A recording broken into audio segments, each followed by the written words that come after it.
You guys, there is so much movement in the Twin Flame Collective right now.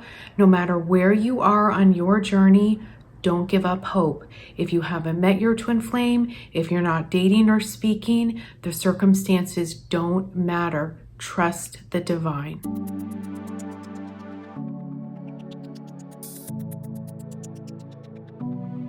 Hello everyone, welcome back to my channel. Today's video, I'm going to share 2 client success stories. I don't think I've ever shared success stories on my channel before. So if you enjoy this video and would like me to share more client success stories, please leave me a thumbs up and leave me a comment below so I know you enjoyed this video. I want you to know that I have permission to share both of these stories, and these stories are so amazing. Oh my gosh. Okay, let me get started. Okay, so if you see me looking down, I am looking at my iPad. The first story is from Jessica. Jessica is a banker and she lives in Orange County, California. And Jessica is also a very powerful medium, but I will get to that in a second.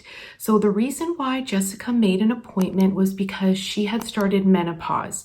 She is 48 years old and had been married to a narcissist in a very toxic marriage, and she has a 13-year-old daughter. She was referred to me by a friend to work on her sacral chakra. So right when we got on the call and I took one look at her energy, I was like, oh my gosh, Jessica, you have the most amazing spiritual gifts. But after her marriage ended, Jessica had shut those gifts off. She was scared of them. She wasn't in a good place to utilize them. And she had consciously and unconsciously turned her psychic medium gift off.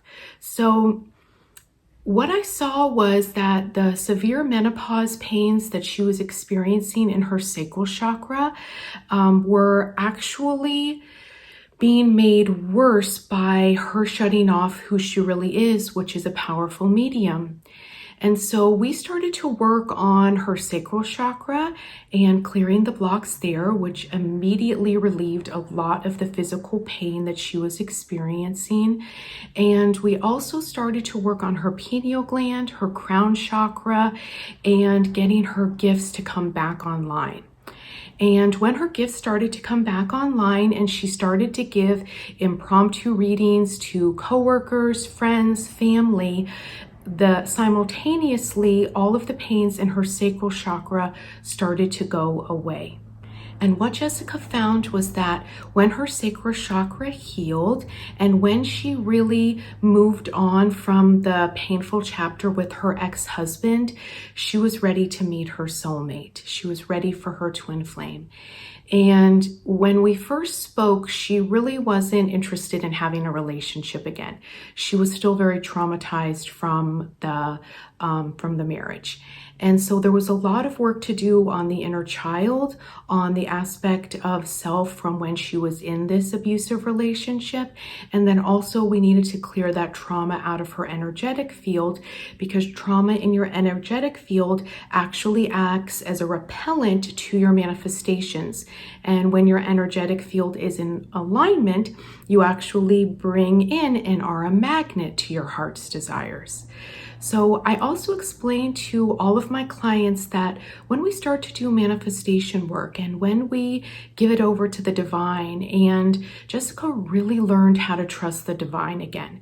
She was not in a place when I first met her of trusting the divine. She was very angry with her guides and her angels, and also with God and the goddess.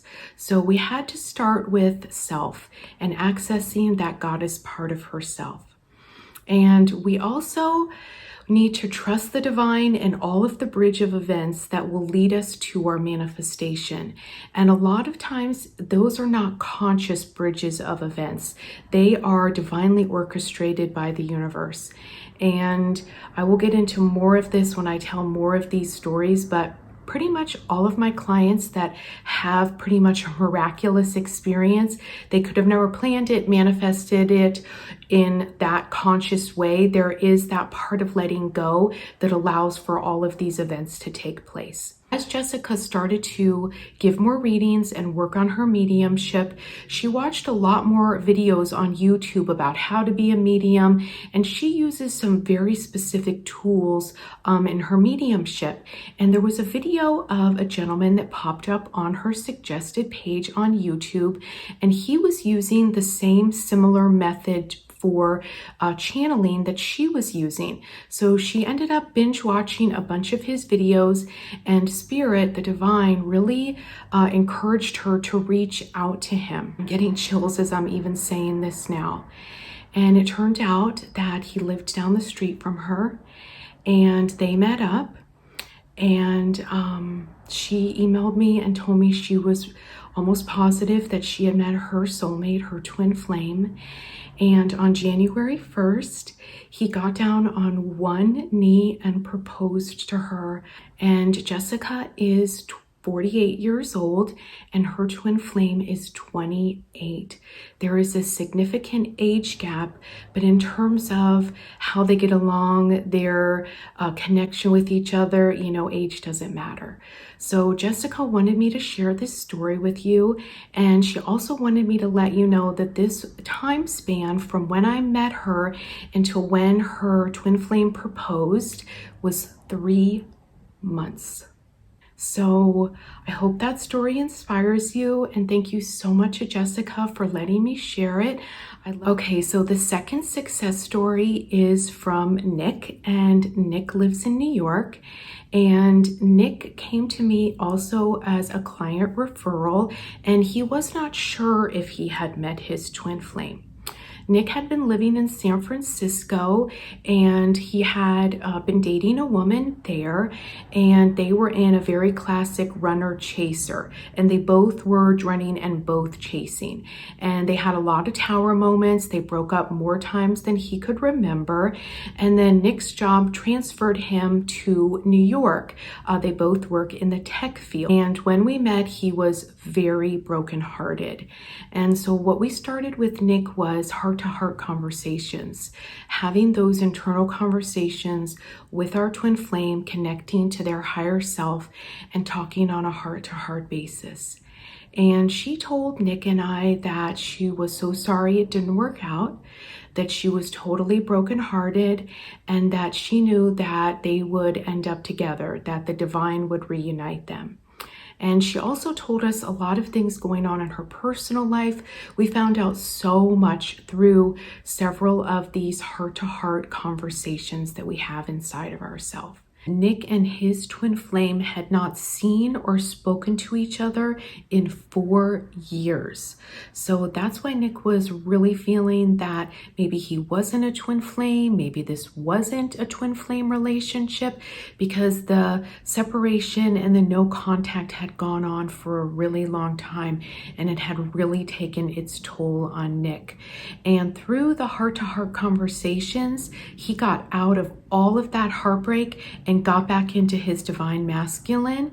This story gives me chills too, and this is when I say we got to give it over to the divine, because the miraculous circumstances and how it unfolds will always be things that we could never quite imagine with our mental level. And Nick ended up running into his twin flame on the streets of New York, and they are engaged. And Nick asked her to marry him over the Christmas holiday. And this happened very quickly.